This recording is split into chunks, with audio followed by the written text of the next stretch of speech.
तो आपके स्क्रीन पर जो ये बायोडाटा है इसी को आज बनाना सीखेंगे। आप देख सकते हैं ये बायोडाटा एक सिंपल सा बायोडाटा है जिसको हम लोग आज बनाना सीखेंगे। तो इसके लिए चलते हैं फाइल मेनू में। फाइल मेनू में जाने के बाद माइक्रोसॉफ्ट के फाइल मेनू में जाने के बाद न्यू पर क्लिक करेंगे। न्यू पर क्लिक करने के बाद ब्लैंक डॉक्यूमेंट लेके क्रिएट पर क्लिक कर देंगे। तो हमारे पास एक ब्लैंक पेज आ गया, यानी सादा पेज आ गया। इसी पर हम बायोडाटा को बनाएंगे। तो इसको हम लोग थोड़ा सा स्क्रीन पर बायोडाटा स्क्रीन को थोड़ा सा बढ़ा लेते हैं पेज को। नीचे मैग्नीफाई है, जूम लेवल यहाँ पर आप देख सकते हैं। इससे हम लोग इसको स्क्रीन पर बढ़ा लिए। अब सबसे पहला हेडिंग जो है वो बायोडाटा लिखना है। तो बायोडाटा का जो फॉन्ट साइज है, यहाँ पर बायोडाटा का जो फॉन्ट साइज है वो 11 है। इसको हम लोग चेंज करके 24 कर देते हैं। और हमें अंडरलाइन लगाना है, तो यहीं पर फॉन्ट ग्रुप में आप देख रहे हैं यू लिखा है, इसको अंडरलाइन कहते हैं। तो हम लोग इस अंडरलाइन को ले लेते हैं। अब पैराग्राफ में आने के बाद इस बटन को सेंटर, हमको बायोडाटा सेंटर में लिखना है, तो हम लोग सेंटर पर क्लिक कर देते हैं। अब जो हमारा जो ये लिखाएगा वो सेंटर में लिखाएगा। तो यहाँ पर बायोडाटा लिखते हैं। साथ में हम लोग फ़ॉन्ट भी चेंज कर लेते हैं। यहाँ पर जो फ़ॉन्ट है वो टाइम्स इन रोमन कर देते हैं, जो देखने में थोड़ा अच्छा लगता है। तो बायोडाटा यहाँ हम लोग लिख दिए। उसके बाद अब हम नेक्स्ट लाइन में चलेंगे, तो हमको अंडरलाइन का ज़रूरत नहीं है। इसके बाद हम जो भी फ़ॉन्ट साइज़ रखेंगे वो छोटा रखेंगे। तो हम लोग 14 का साइज़ कर देते हैं। और लेफ़्ट पोजीशन इंटर करने के बाद हम लोग लेफ़्ट पोजीशन कर देते हैं, यानी हमको यहाँ से अब लिखना है। तो यहाँ पर हम लोग अब लिखना शुरू करेंगे। तो यहाँ पर कैप्स ऑफ कर दिए हैं और कैपिटल लेटर में हम एन लिखेंगे। उसके बाद नेम पूरा करेंगे। नेम लिखने के बाद हम यहाँ पर टैब की, कीबोर्ड पर जो आप टैब बटन देखते होंगे शिफ्ट और कैप्स लॉक के ऊपर है, उसका यूज कर रहे हैं। करने के बाद हम लोग यहाँ पर आ गए और यहाँ पर कॉलम लगाएंगे। शिफ्ट के साथ 2 बिंदु जो कीबोर्ड पर है उसको कॉलन कहते हैं। कॉलन लिखने के बाद एक टैब और दबाने के बाद हम यहाँ पर नाम लिख देंगे। जो भी आप अपना नाम है वो लिख सकते हैं। नाम यहाँ हम लिख चुके हैं। अब फादर्स नेम लिखेंगे, तो फादर्स नेम। इसके बाद फिर हम टैब का यूज कर रहे हैं। 4 से 5 टैब दबाने के बाद हमको ये पोजीशन मिल गया। उसके बाद हम कॉलम लगाने के एक नाम लिख देते हैं। इसके बाद हम लोग यहाँ पर एड्रेस लिखेंगे। तो एड्रेस यहाँ पर लिखने के बाद हम लोग फिर टैब का यूज कर रहे हैं। फिर यहाँ पर आ गए एड्रेस में, फिर हम टैब यूज करने के बाद अपना एड्रेस आप दे सकते हैं। न्यू मार्केट हम यहाँ कर देते हैं, न्यू मार्केट रोड। फिर इंटर करने के बाद हम फिर से टैब ले रहे हैं। टैब लेने के बाद हम यहाँ पर फिर से कोई गली नंबर 2 कर देते हैं। और जो भी सिटी का नाम या जो है आपका वो आप लिख दीजिए। जैसे हम यहाँ पर पटना लिख देते हैं। और भी जो आपका एड्रेस हो, पिन कोड हो, वो आप यहाँ लिख सकते हैं।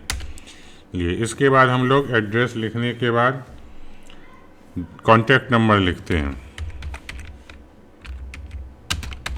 तो यहाँ पर कॉन्टैक्ट नंबर के लिए फिर से हम लोग लिख के टैब का यूज कर रहे हैं। फिर कॉलम लगा दिए, फिर टैब का यूज किए। टैब यहाँ पर कॉन्टैक्ट नंबर दे दीजिए, जो भी आपका हो। हम यहाँ पर इसी तरह कोई नंबर दे रहे हैं। अब यहाँ पर आगे डेट ऑफ बर्थ लिखते हैं। इसके बाद जो कि हमारे बायोडाटा जो हम दिखाए थे उसमें डेट ऑफ बर्थ है। डेट ऑफ बर्थ लिखने के बाद फिर से कॉलम हम यूज करेंगे, जिस पोजीशन पर लिए हैं वहीं पर टैब दबाने के बाद। और यहाँ पर फिर से हम लोग लिखते हैं डेट ऑफ बर्थ।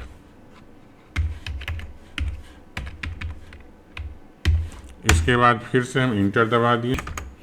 इंटर दबाने के बाद फिर से हम यहाँ पर जेंडर लिखेंगे।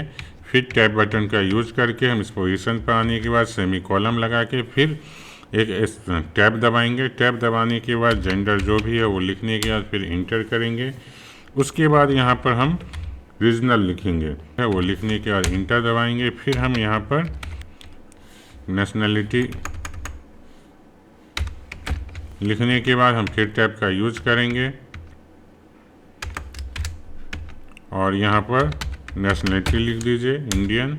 इसके बाद फिर हम यहाँ पर अब एजुकेशन डिटेल लिखेंगे, तो यहाँ पर हम लोग एजुकेशन डिटेल ले लेते हैं, डिटेल्स। इसके बाद यहाँ पर एक सेमी कॉलम यहाँ पर भी दे देते हैं और यहीं पर हम नीचे चले जाते हैं, इसको बाद में हम लोग हाईलाइटेड कर देंगे। यहाँ पर आ जाते हैं नेम ऑफ एग्ज़ाम,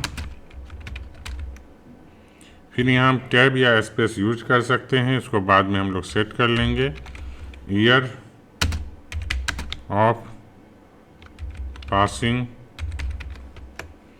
फिर यहाँ पर जो भी बोर्ड अगर कोई है तो बोर्ड का नाम या कुछ और भी आप अपना यूज कर सकते हैं। यहाँ पर हम लोग डिवीज़न, नेम ऑफ एग्ज़ाम में जैसे 1 में हम लोग मैट्रिक का ले लेते हैं, मैट्रिक।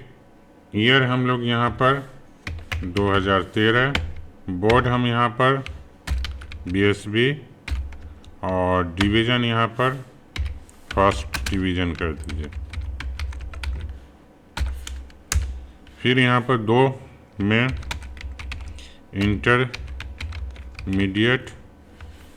टैब दबा के हम लोग फिर आगे पोजीशन पर 2015, फिर टैब दबाने के बाद हमको पोजीशन मिल गया, हम लोग कैप्स में यहाँ पर BSB पटना। उसके बाद फिर यहाँ पर सेकेंड डिवीज़न, जैसे ही हम स्पेस दबाएंगे माइक्रोसॉफ्ट वर्ड में आप देख रहे होंगे सेकेंड ऑटोमेटिक छोटा सब सुपर स्क्रिप्ट में चला जाता है ये।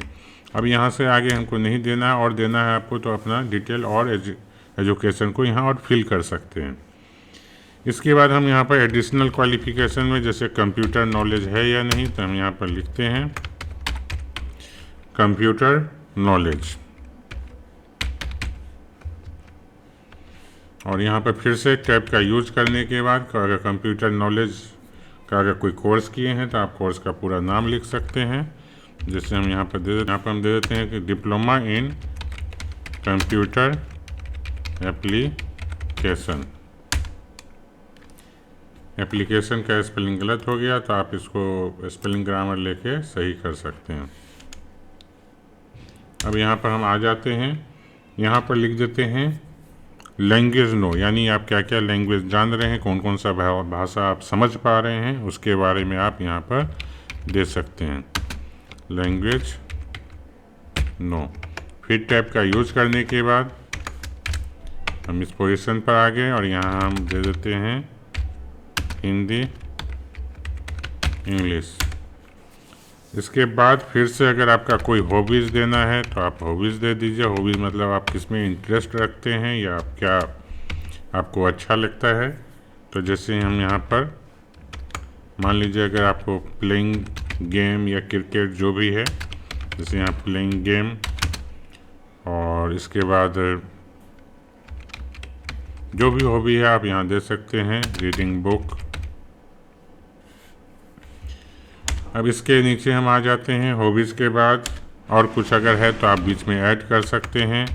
अब यहाँ हम लोग एक लाइन लिख देते हैं, यानी जो हमारे द्वारा लिखा गया है ऊपर वो एकदम सही है। उसके बाद यहाँ पर एक डेट दे दीजिए ब्लैंक, उसके बाद यहाँ एक प्लेस दे दीजिए और एक सिग्नेचर के लिए थोड़ा सा हम लोग टैब यूज करके यहाँ पर लिख देते हैं सिग्नेचर ऑफ कैंडिडेट। तो यहाँ तक हमारा ये टाइपिंग हो चुका है। अब इसमें थोड़ा सा चेंजेस कहाँ करेंगे, जैसे ये जो हमारा एड्रेस है यहाँ पर लाइन स्पेसिंग हम लोग जो देख रहे हैं, लाइन स्पेसिंग यहाँ पर लिया गया है, इसको हम लोग चाहते हैं कि कम कर दें क्योंकि ये एक ही ग्रुप का एड्रेस जो है। तो इसके लिए हम लोग पेज लेआउट पे जाते हैं। पेज लेआउट में जाने के बाद आप यहाँ पर देखेंगे स्पेसिंग वाला जो ऑप्शन है आफ्टर 10 पॉइंट, इसको हम लोग यहाँ 0 कर देते हैं। तो ये लाइन हमारा जो भी गैप था वो हट गया है, अब ये एक साथ लग रहा है। अब इससे आगे हम लोग बढ़ते हैं, थोड़ा सा चेंजेज हम लोग यहाँ करते हैं। एजुकेशन डिटेल को सिलेक्ट करने के बाद हम लोग इसको दे देते हैं अंडरलाइन और बोल्ड कर देते हैं। और इसी तरह हम लोग यहाँ पर भी चलते हैं, इसको अंडरलाइन और बोल्ड कर देते हैं, देखने में थोड़ा सा अच्छा लगेगा। यहाँ पर थोड़ा सा स्पेसिंग देते हैं हम लोग, और सेम प्रोसेस यहाँ भी करते हैं, अंडरलाइन बोल्ड। इसके बाद बोर्ड को थोड़ा सा और गैप देने के बाद हम यहाँ पर भी बोर्ड में भी बोल्ड, अंडरलाइन और डिवीज़न को भी कर देते हैं, अंडरलाइन बोल्ड। तो थोड़ा सा देखने में ठीक लग रहा है। अब यहाँ पर थोड़ा सा हम लोग इसको सेटिंग कर लेते हैं। टैब हम यहाँ पे यूज़ कर रहे हैं तो हमारा ये सेटिंग हो रहा है। यहाँ थोड़ा सा गैपिंग है तो हम डिवीज़न को ही बैक कर लेते हैं और यहाँ स्पेस दे देते हैं। तो इस तरह करके हम लोग अपना ये सारा सेटिंग कर चुके हैं। यहाँ पर एक बार इंटर कर दीजिए तो थोड़ा सा गैप हो गया। यहाँ पर भी अगर जगह है तो आप गैप भर लीजिए। नीचे अगर आपका लाइन जा रहा है तो आखिरी में कर्सर रखिए, आखिरी लाइन के में रखने के बाद आखिरी पॉइंट पर डिलीट कीबोर्ड से अगर हम दबाते हैं तो हमारा नीचे का जो भी स्पेसिंग है वो डिलीट होगा, यानी कोई भी स्पेस या पेपर है वो डिलीट हो जाएगा। यहाँ नेम ऑफ एग्जाम्पल में भी अगर हम चाहें तो यहाँ पर थोड़ा सा गैप कम कर लिए स्पेसिंग में जाने के बाद। तो हमारा यहाँ पर ये बायोडाटा अब तैयार हो चुका है। अगर आप इसको जूम लेवल कम करके देखेंगे तो हमारा ये बायोडाटा तैयार हो गया। आप इसका प्रैक्टिस कीजिए और इसको बना के देखिए।